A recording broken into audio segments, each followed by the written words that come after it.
Well, it's always just a little strange and mysterious how worship services come together. And what's interesting is that when we chose months ago, I heard the bells on Christmas Day as our carol for this morning. It never occurred to us that, oh, that's also the second Sunday of the month, and so therefore the bell choir will be playing. It just didn't occur to us at the time. So it kind of works out perfectly in the way, that strange, mysterious way that it does. And you know what's funny is the use of bells in worship is done in many different religions. Sometimes there are things in Buddhism like a singing bowl that makes sort of a ringing kind of sound, and they tune their chants to those things. But strangely enough, the bell choir is a distinctly Christian art form. It doesn't appear in any other religion in the world. And the question comes, well, where did this concept come from? Where did we learn to ring bells, to play music? And the funny thing is that in history, bells were traditionally used in the Christian church and monasteries. And in monasteries, they would pray at different points of the day. And what would happen is that the bell would ring, and that would be the sign, hey, put down what you're doing, and get to the chapel, it's time to pray. And if they couldn't make it, then they would pray in the field or wherever they were. But the idea was timing. And there are lots of interesting stories about monks ringing bells, and monks dying under bells, because you had to have big bells to cover your whole community, right? And sometimes the engineering wasn't great, and sometimes that death toll really was a death toll. The bell would fall, and so they had to invent incredible inventions to measure the time and use the bells. And what's funny is the monastery is actually where we got the concept of clocks. And strangely enough, monasteries were one of the first people to build clocks. And what's really funny about the clocks is that they changed them based on what time of year it was, so that in the winter the hours would be shorter, and in the summer the hours would be longer to make up for the day. So can you just imagine that for a minute? We always think of time as something that is static, it never changes, right? But in the medieval period and a little late Renaissance, they would extend and lower the day depending on what time of year it was. So I guess there is sort of a precedent for daylight savings time. As much as I absolutely hate it. So the churches would often have bells, and pretty soon once you had one bell ringing two, you'd have two, and then you'd have three, and then you'd have four, and then pretty soon you'd have the ability to make different pieces of music using these bells. But how would you practice without someone thinking the church is on fire? So they created smaller versions of their bigger bells, and those smaller versions were used in worship, and those smaller versions ended up becoming what we know as the bell choir today. A distinctly Christian art form. No other religion has it, no other faith has this concept of the bell choir. And they did a beautiful job this morning. Yes, they did. The funny thing about those bells, though, those monastery bells, they were kind of like living pieces of the community. You know, we don't live in London or anything, but you know, Big Ben, the big clock with its bell chimes, people have lived for years under that bell, you know, and it becomes a part of their life, right? I remember when I first moved to Wilmore, we didn't have a bell to go to seminary. We didn't have a bell, but every night for the first few weeks, I kept waking up at exactly the same time, 3:17 in the morning. I would wake up and I'd look at the clock and I'd be like, why do I keep waking up every week at 3:17 in the morning? That's when a train goes through. I finally pushed through my groggy enough to realize that train was coming through the town of Wilmore, and I kept waking up on time every single time. By the way, my phone is ringing right now from my office onto my watch. Who calls me on a Sunday morning? Like, seriously.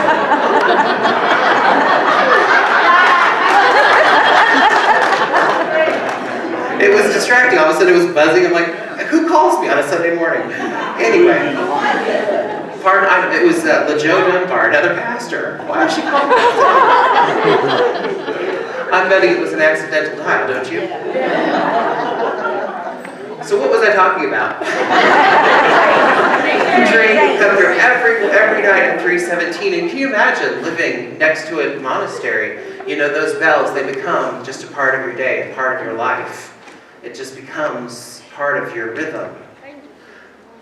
And the question comes, the idea of the bell was that it would continually remind you to pray, to continually remind you to listen and to pay attention to God. And it always makes me wonder how the bells will find you. You know? Like, the bell rings, let's say, every morning at noon, which is noon, and their noontime prayer. And the bell starts to ring, and you find yourself, I don't know, heating up a Hot Pocket in the microwave. Or maybe the bell rings, and you find yourself thinking evil thoughts about your neighbor and how angry you are with them. Or maybe the bell rings, and they find you just in the middle of the young and the restless. You know, there's just this idea of they find you. And how they find you, how the bell rings, it calls us to a sense of mindfulness in our lives. Today's carol is I Heard the Bells on Christmas Day. And these words, the lyrics of the song, were written by Henry Wadsworth Longfellow in the year 1863. And it was actually a rather difficult time in his life. It was Christmas Day in 1863 here in America. So, what was going on? Civil War. He was in the middle of the Civil War. 2 years before, Henry Wadsworth Longfellow's wife had died in a house fire, and his son, in that very year, had gone to war. He himself was a Quaker and a pacifist, and he didn't want his son to go off to war, to fight in the Civil War. But his son could no longer resist, and his son sent him a letter saying, I'm going to go and sign up for the Union Army and to fight for my country for which I would gladly die. And so where does this Christmas Day find Henry Wadsworth Longfellow? It finds him all alone, his wife having passed, his son having gone to war, his country torn asunder, and he hears the bells ringing on Christmas Day. You know, you all know I go to a monastery every year, and I tend to, most of my retreats tend to fall over the Feast of St. Benedict, which is a big day in monasteries, since Benedict was the founder of monasteries. And it's always fun because when I go to the monastery on that high feast day, the bells ring before prayer. And I love to go and sit under the bells in front of the chapel.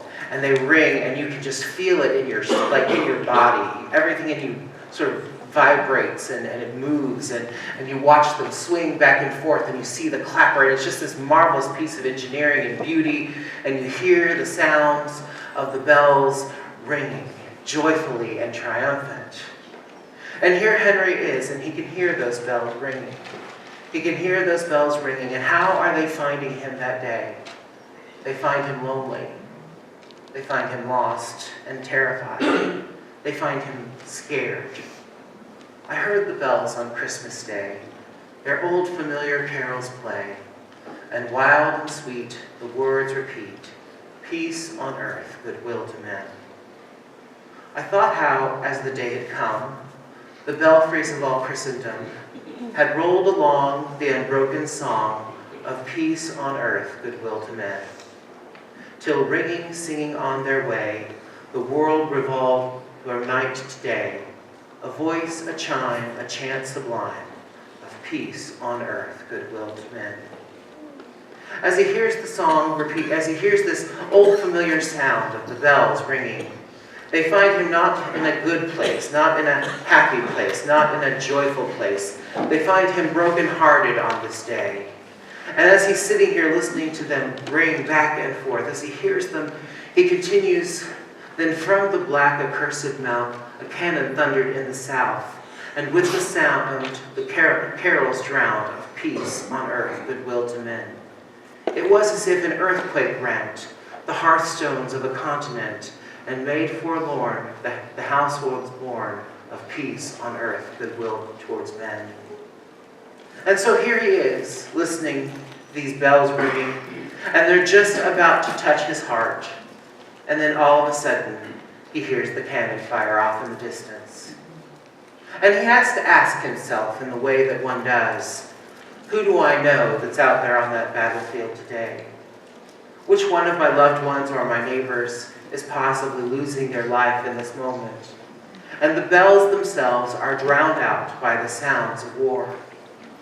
And the reality is, for many of us, sometimes that's what this time of year seems like. I want to be happy, but my loved one is sick. I want to hear the carols sing, and I want to feel the joy of it, but doggone it, I'm just so depressed this year. I want to be listening to the sweet carols and hear the glad refrain of peace on earth, goodwill to men, but the reality is my life is at war. And however the bells find you this year, however Christmas finds you this year, oh, that it will do this one thing for us. May Christmas find us. Henry continues these words. In despair I bowed my head. There is no peace on earth, I said, for hate is strong and mocks the song of peace on earth, goodwill to men. Then pealed the bells more loud and deep. God is not dead, nor doth he sleep.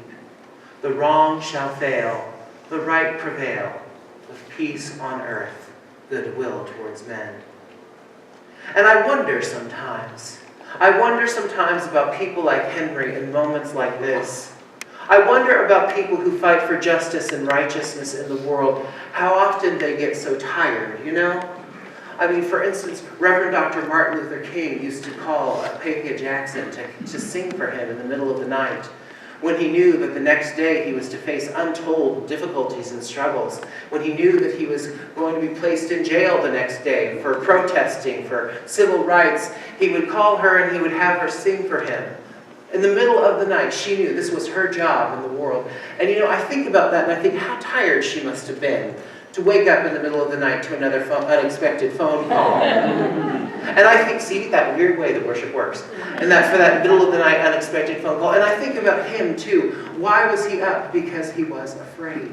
I think about our Lord Jesus on the night in which he was betrayed, and he's praying in the garden to such an extent that sweat drops of blood will flow and tears of blood will fall from his eyes. How exhausted people must be who fight for righteousness and goodness in the world. And how many people who work in homeless shelters and drug rehabilitation, and how many times they find themselves overwhelmed by the possibility. I want to tell you about someone in my home church. Her name is Janine Robertson. That's not right. Compton, thank you. Jeannie Robertson is a comedian. Jeannie Compton, her job used to be, she was an intake specialist for a mental health and addictions counseling program. And so people would call her constantly, and they would tell her their story about how they were struggling. And it was her job to say, yes or no. Yes, we have a bed for you. Yes, we have space available for you. Come right away. And you know, she would tell us in church, she'd say, I'm talking to someone, they're overwhelmed with alcohol and drug addiction. I have a bed for them, I have a place for them. Can you come today? And she said, they started the conversation so wanting to be free. And then they would say, well, I'll come tomorrow. She said, and I know I'm not going to see them tomorrow. That takes a toll on a person, doesn't it? It wears on you. And she said once a day, she and all her coworkers would find a dark room and they would turn off the lights and they would sit in the darkness and just calm down. And they would listen, and they would hear the phone down the hall calling to them, the bell ringing. And they would not respond for at least a half an hour, and that allowed them to do their jobs. How did the bells find you this year? How did the bells find your neighbor this year? I want you to remember Jeannie Compton this year in your prayers. You know, the irony of her situation is that her grandson just committed suicide on the day before Thanksgiving. He had dealt with mental health issues for many years, and so I hope that you'll pray for them. I want you to think, how is Christmas finding them this year? How are the bells finding you? just remember the assertion that Henry had in this moment when he writes this poem. That somehow, in writing down the words, he comes to the conclusion that the bells of God are still ringing, and that peace is still possible, and the promise of goodness is still very much available. And in this moment, he finds a sense of peace. And it's a hard-won peace, isn't it? It's a difficult and strugglesome peace, isn't it? It's one of those definitely complicated moments of peace, isn't it? But it is peace nonetheless. The bells still assert in this poem that God is still here, that God was God in the fires of World War II, that God was still God in the Civil War, that God was still God in the midst of the Jerusalem earthquake, that God was still God in the days of Ahab and Jezebel, and that peace is often complicated, but it is possible, and it is powerful. So how do we come to it? How do we face it face to face? Well, I'm going to be real with you. I think we need to be real about the pain, don't we? Do you hear Henry Wadsworth Longfellow, do you hear him saying, well, I'm in tremendous and terrible pain, but I'm so blessed? Do you hear him saying, oh, well, it's all going to be all right, I suppose. Yeah, I'm just going to keep this smile plastered on my face. I'm just going to put a mask on, and it's going to be fine. You know, I heard a preacher once talk about she and her family were just having an awful, awful time. They weren't getting along. There was such discord in their family. And she said, and we would get in the car to church on the morning, and we'd head on into church, and we'd be driving there, and we would be fighting and cussing and anger and discord. And she said, and as soon as that front wheel hit the parking lot of the church, glory. Hallelujah. Isn't it good to be in the house of the Lord today? Oh, Jesus is good to us, isn't he? And they'd go into worship, and they'd sit there in that pew, and they'd all be so happy. And then they'd get back out in their car, glory to the Lord, isn't that a wonderful day? And then as soon as the back wheel hit that parking lot, they were back to cussing and fighting again. Let me tell you, folks, in Portage, you don't have to be fake. If you're hurting, say you're hurting. You'll be loved regardless. Because peace and love and joy, they're all complicated, aren't they? Because we don't live in a simple world.